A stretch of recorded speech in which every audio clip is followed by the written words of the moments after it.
പ്രിയമുള്ളവരെ, ഉച്ചഭക്ഷണമൊക്കെ കഴിഞ്ഞ് ഉച്ചമയക്കത്തിലാണ്ടിരിക്കുന്ന നിങ്ങൾക്കായിട്ട് ഒരു സംഭവം കാട്ടിത്തരാം. ഒന്ന് ശ്രദ്ധിക്കുക. അപ്പോൾ ഇതാണ് സംഭവം. നീ ധൈര്യത്തിലെടുത്തോടാ വീഡിയോ. സ്ത്രീയെ കൊലപ്പെടുത്തിയ കേസ് പ്രതിയെ സ്റ്റേഷനിൽ എത്തിച്ചപ്പോൾ ഇതിലെനിക്ക് ശ്രദ്ധയിൽപ്പെട്ട ഒരു കാര്യമുണ്ട്.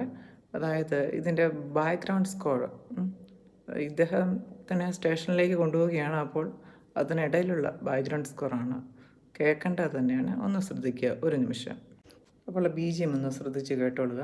BGM ആണോ അതിനി ആരുടെയെങ്കിലും ഫോണിൽ റിംഗ് ടോൺ ആണോ എന്നൊരു സംശയമുണ്ട്. പക്ഷേ ഈ ഒരു സാഹചര്യത്തിൽ വല്ലാത്ത കഷ്ടം തോന്നിപ്പോയി.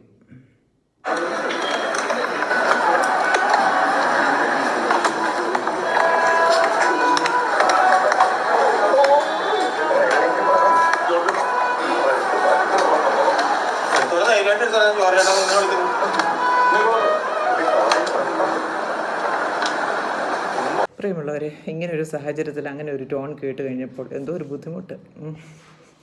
അതായത് ഒറ്റയാൾപട്ടാള എന്ന മൂവിയിലെ മായ മഞ്ചലിൽ ഇതുവഴി പോകും തെന്നലെ, അങ്ങനെയാണെന്ന് തോന്നുന്ന ലിറിക്സ്, അതിൻ്റെ BGM ആണ് കേട്ടത്. അതൊരു റിംഗ് ടോൺ ആയിരുന്നോ അതോ എങ്ങനെ അതിനകത്ത് വന്ന് പെട്ടു എന്നുള്ളത് മനസ്സിലാവുന്നില്ല. എന്തു തന്നെയാണെങ്കിലും ഇങ്ങനെയൊക്കെയുള്ള ഓരോ സാഹചര്യങ്ങളിലേക്ക് ചെല്ലുമ്പോൾ ഈ ഫോണിലെ ആണെങ്കിൽ എന്താണെങ്കിലും ഇങ്ങനെയുള്ള ടോണൊക്കെ കയറി വരുന്നത് വളരെ വിചിത്രം തന്നെ. ആൾക്കാർക്ക് അതൊക്കെ ഒന്ന് ശ്രദ്ധിക്കാം. കാര്യം സിറ്റുവേഷൻ അങ്ങനെ ഒരു ഇതായിരുന്നേ. അപ്പോൾ അത് എടുത്ത് കാണിക്കും അത് പെട്ടെന്ന്. മറ്റുള്ളവരുടെ ശ്രദ്ധയിലേക്ക് അത് വിടും പെട്ടെന്ന് തന്നെ. അപ്പോൾ അങ്ങനെ കണ്ടപ്പോൾ ഒന്ന് പറഞ്ഞതേ ഉള്ളൂ. അപ്പോൾ ഇതിനി പർപ്പസ്ഫുള്ളി ആരും ഇട്ടതാണെങ്കിൽ അവരോടായിട്ട് ഒരു കാര്യം പറഞ്ഞോളട്ടെ. അതിലും നല്ലത്, ഇപ്പം നിങ്ങൾ ഇട്ടതിലും നല്ലത് മറ്റൊന്നാണ്.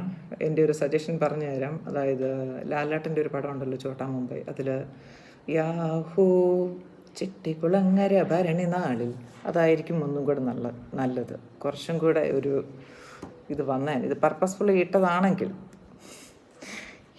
എന്തു പറയാൻ, ഇത്രയെങ്കിലും പറഞ്ഞില്ലെങ്കിൽ എങ്ങനെ? കാര്യം ഇതൊരു വാർത്താ ചാനലാണ്. അതൊരു ഫണ്ണാക്കി കളഞ്ഞു.